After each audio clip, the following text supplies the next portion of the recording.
to Wildwood Cottage and welcome back to Wales. It's lovely to have you here. Hope you're all having a good week. Today we are having another vloggy type of day. I'm going to take you around my day with me and show you the different things that I get up to. I've just been doing my breakfast, and that's what you saw at the beginning. And yeah, I got myself into a bit of a rut with my healthy eating. As you know, last year I did a juice and smoothie fast, and I did 86 days of fasting, and then I got wiped out with COVID for a month. And unfortunately, a lot of my hard work has been undone, and I've started putting weight back on again because I started eating bread. But I've had over a week now I've not eaten any bread, and I'm feeling a lot better, an awful lot better, and I think I'm looking a bit better as well. But I've been having a lot of hot flushes with the rapeseed oil again in food because they've changed it. They've changed sunflower oil to rapeseed oil, and they don't have to change the packaging. So any packaging you see that's got sunflower oil on, because of the Ukraine war, now they can put rapeseed oil in instead, and they don't have to change the packet. So it's a nightmare now going food shopping.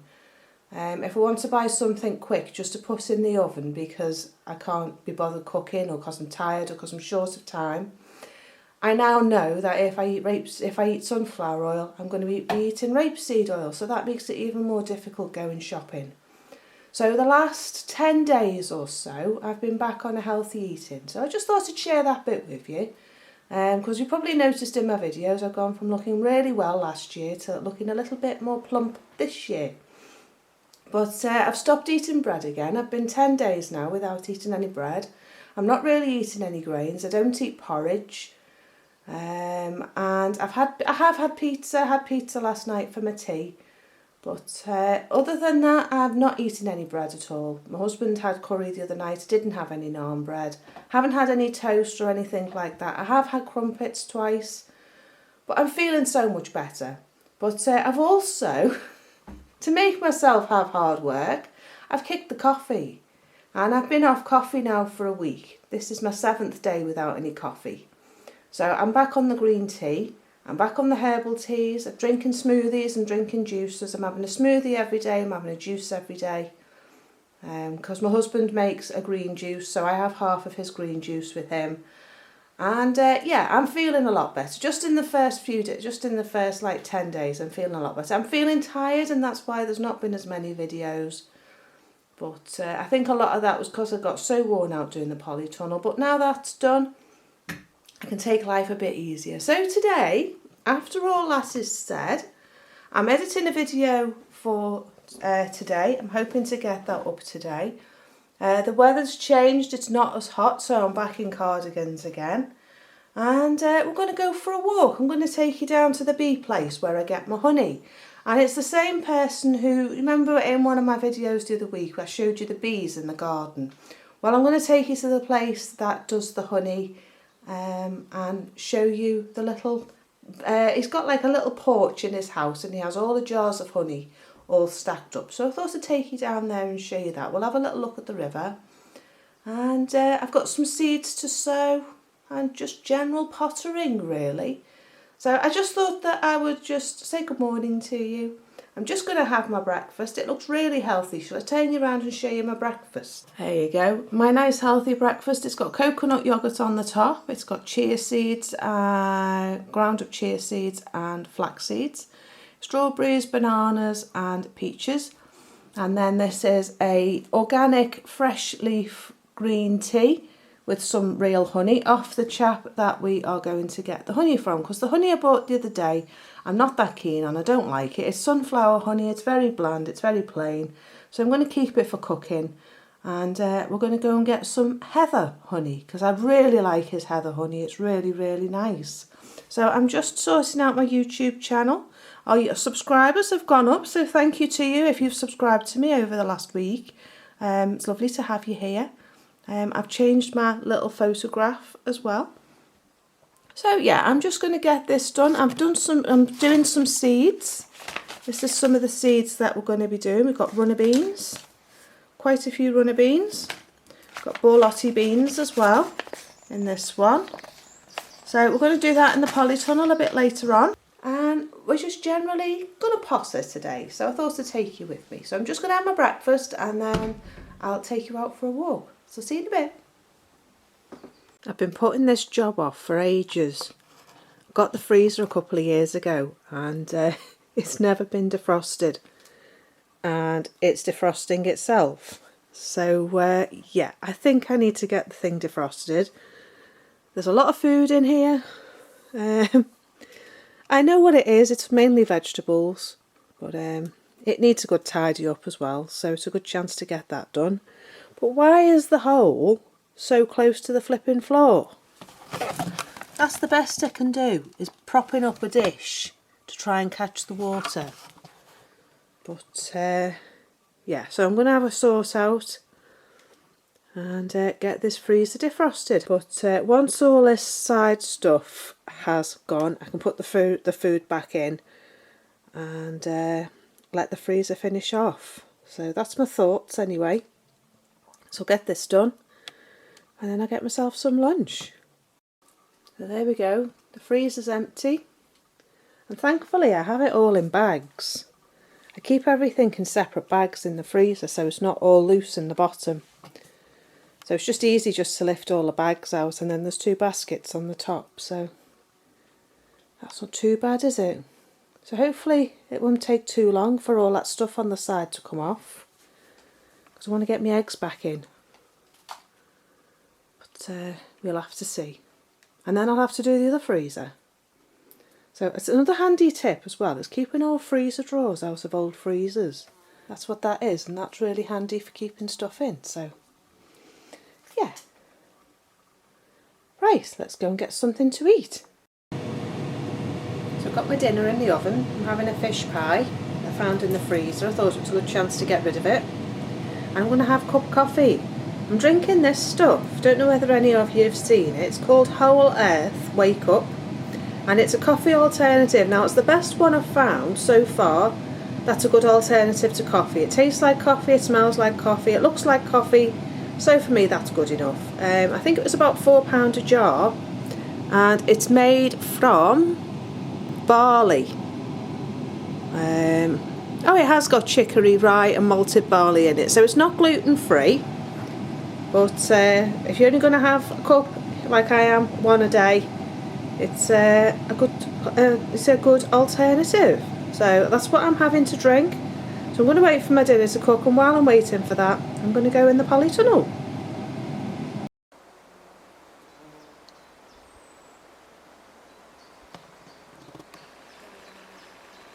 These are plants that I've found around the garden that I've bought over time that need to go in, and they're mostly Morrison's plants, so they're really cheap, and I've got to find space in the garden for them. So yeah, so that's another job that needs doing this week.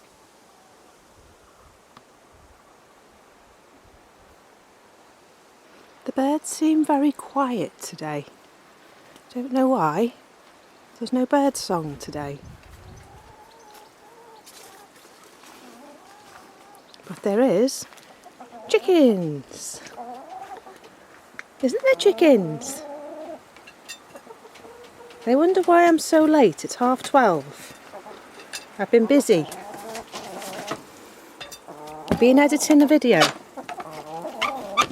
So I've been very busy. Daisy thinks she can fly.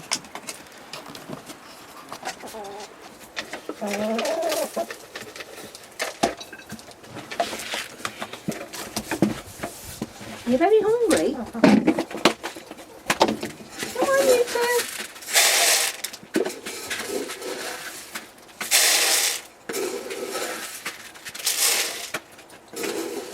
Come on, you two. Heads, please.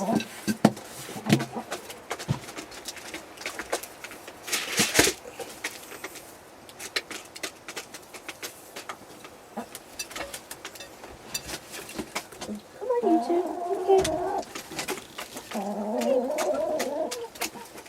Okay.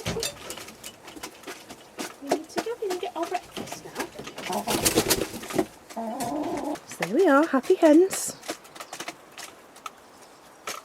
They say it's better late than never. I give it a good shake and let them have stuff around the run.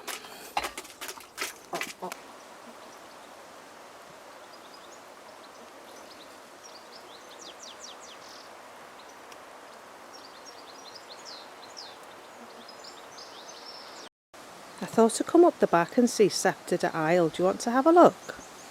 Seeing how beautiful it is. These lovely rosette flowers. And then look at this one at the back.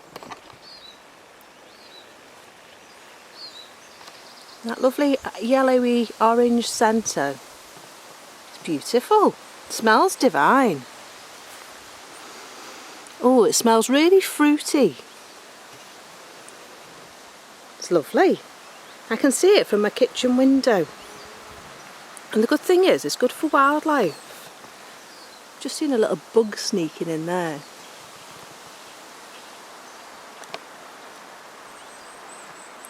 But a lovely rose. It smells gorgeous. So if you want a nice rose for your garden, Sceptred at Isle, David Austin. And it's going to grow about 1 metre tall and 1 metre wide. So yeah, Polytunnel. As you can see, I didn't get this done the other day.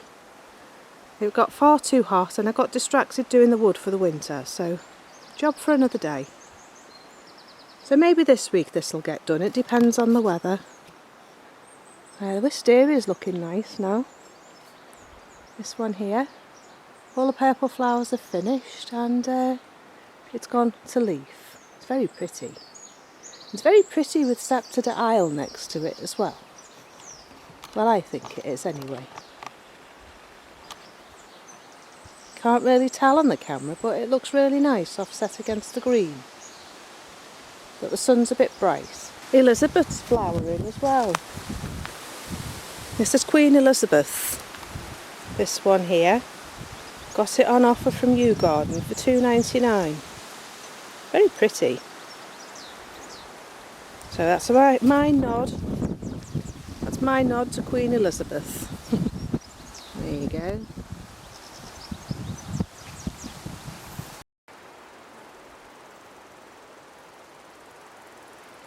Right, so before we go back in the Polytunnel and get cooked, I thought I'd show you a new book. It's called Digging for Victory, and what it is radio programmes from the war teaching people how to grow vegetables. And, excuse me a sec. It's a book about a radio programme that was done during the war, and it's excerpts from that radio programme. And it says the Dig for Victory campaign began in Britain September 1940. In the event of war lasting more than a few months, the government hoped to avert hunger by encouraging people to grow their own food. It says Mr. Middleton on the BBC's. It says the campaign was launched by the first celebrity gardener, Mr. Middleton, on BBC's Home Service. Mr. Middleton's endearing reflections on each month of his garden reached around 3.5 million listeners and were collected in book form for the first time in 1942. This new edition of Digging for Victory brings Mr. Middleton's pearls of wisdom to a new generation of gardeners who are increasingly interested in growing their own food. So I highly recommend it. I got it second hand on eBay and it's perfect condition. There's nothing wrong with it. It's brand new. It was only £2.80. So if you can get hold of it, I highly recommend it. There's some really good stuff in here. Tips and things, and a month by month guide basically on growing food in the Dig for Victory campaign. So yeah, hoping to get some good tips out of that for growing in the garden. And also, I found this when I was clearing Gordon's stuff out, the elderly gentleman that lived here, and I think he's had this since the war. And it's a handy little leaflet actually. It's really old. It says it's priced at 6p. A cloche garden for early vegetables, fruits and flowers by Eleanor Sinclair Road. Now it's great. It's got little diagrams on how to grow your food and how to grow your flowers. And that's what he did basically in this garden, grow food and flowers together. So yeah, I just thought this was a really interesting leaflet from the war. It is falling to bits a little bit since I've had it, because I keep it in my notebook and my notebook keeps falling on the floor, so I need to keep it in a safe place. But as you can see, it's got your rows laid out of what you can grow, and then in the middle it lists the rows of what you can grow, and it shows you how to lay them out in your rows under the cloche. So that could be useful, especially for the polytunnel. So yeah, I'm going to have a little look through that properly. But it shows you how to lay out your flowers and how to lay out your vegetables. And on the back it's got a growing guide for growing vegetables as well. So yeah, a very useful little leaflet. If you can get hold of these wartime leaflets, they're brilliant, they're really handy. Lots of good tips in. Things don't change particularly since the war on how to grow food. They grew it the best. So anything you can find to get tips on how to grow food the wartime way is a great asset to your book collection. So I just thought I'd share them with you. Just going to get my coffee, my herbal coffee, and then I'm going to go in the polytunnel and do my beans before I go for my walk. So see you in a minute.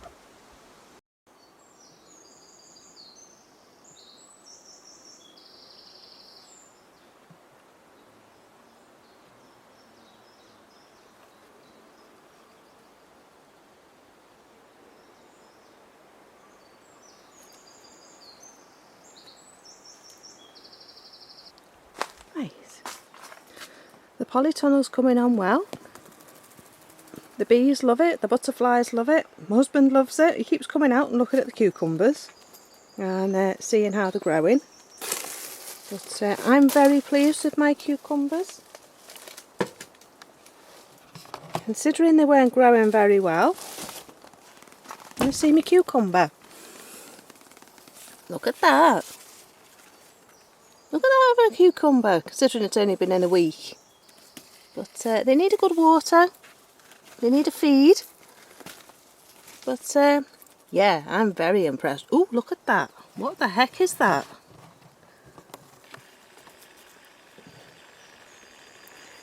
If it leaves me alone, I'll leave it alone. Do I need to run? Looks a bit feisty. Right. So there's plenty of butterflies. There's one up there.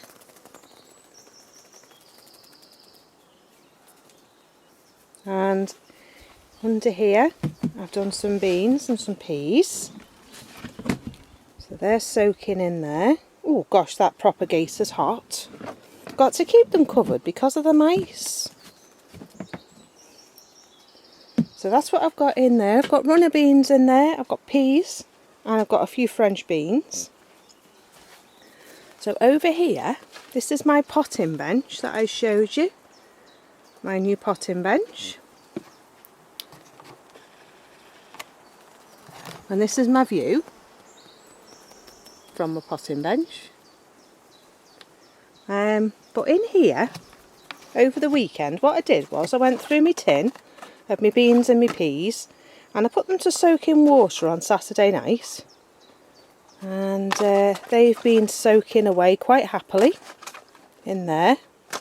So what I need to do now is, now they've had a chance to sprout over the weekend and get themselves organised, I'm going to pop them in potting compost, because I bought some new compost. So that's what we're going to do now. I bought some new compost the other day. Just hope that bug doesn't decide to attack over there. Right, so this is my compost.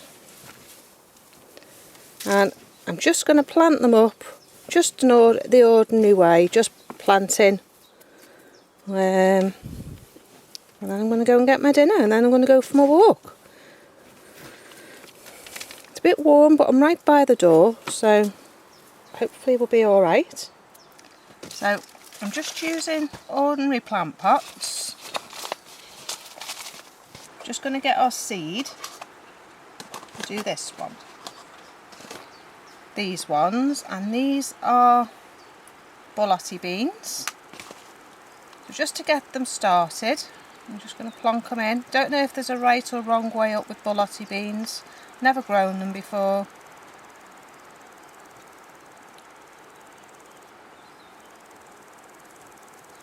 Don't know if I've got too many in the tub. bumblebee. So put the label in.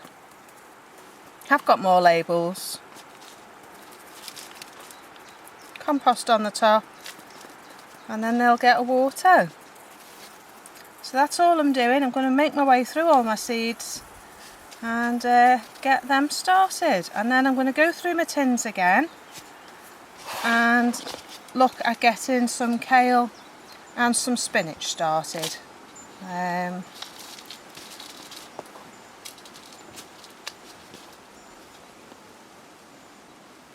You don't want to squash your beans when you're putting them in, because they're quite soft now with soaking. But some seeds have growth inhibitors on them to stop them growing. So that's why you soak them, to take all that off, to give them a better chance to sprout. They're really naughty really, they don't tell you that, do they, on the seed packets? So there's my borlotti beans. It just needs a label. I'm going to carry on, and then I'm going to go and get my lunch. So see you in a little bit. My polytunnel's nicely nestled in its new speck.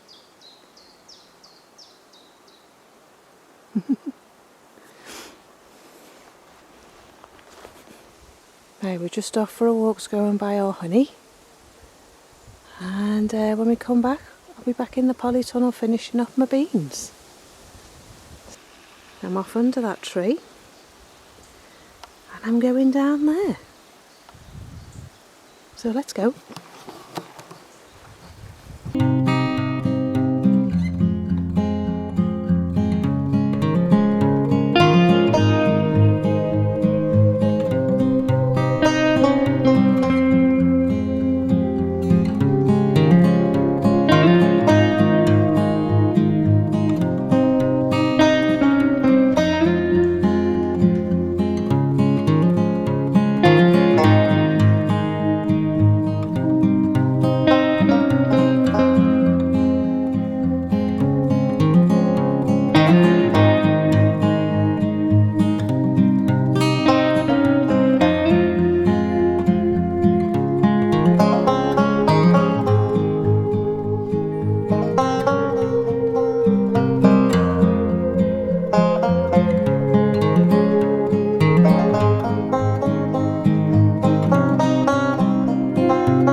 So I've brought my honey. It's Welsh heather honey, and it's a beautiful honey. Not sure where it's from, does it say on the thing? North Wales. Warm, damp weather allowed the bees to gather this rich lining heather honey. Well, that's it. Rich ling, sorry, not lining. I don't know. Anyway, as you can hear, we're just going to head back along the river and head home. Go back home. Husband's home, so I'm going to go back home and see him for a bit. So, yeah. Anyway, I've got the tea to do, and then I'll be back in the Polytunnel doing my beans. By the way, that fly thing that I had in my video a bit earlier on, that's one of those giant horse flies. Can do you a lot of damage apparently. So yeah, I'm not going back in the Polytunnel till I know that's definitely gone, because I do get bit a lot by horse flies, and I wouldn't like to get bitten by one of them. So I'll probably leave it there for today for my video. So I hope you've enjoyed my walk. I'll show you the rest of the river, and I'll head off home. So see you in the next video. If you have enjoyed my video, please do like and subscribe. I do have a coffee account if you want to support me and buy me a cup of coffee and support my YouTube channel. It is very much appreciated. And if you haven't already subscribed, please do hit that subscribe button, and please do hit that bell, and it'll tell you when I upload new videos. So see you in the next video. Enjoy the rest of your week, and I'll see you soon. Bye for now. Bye bye.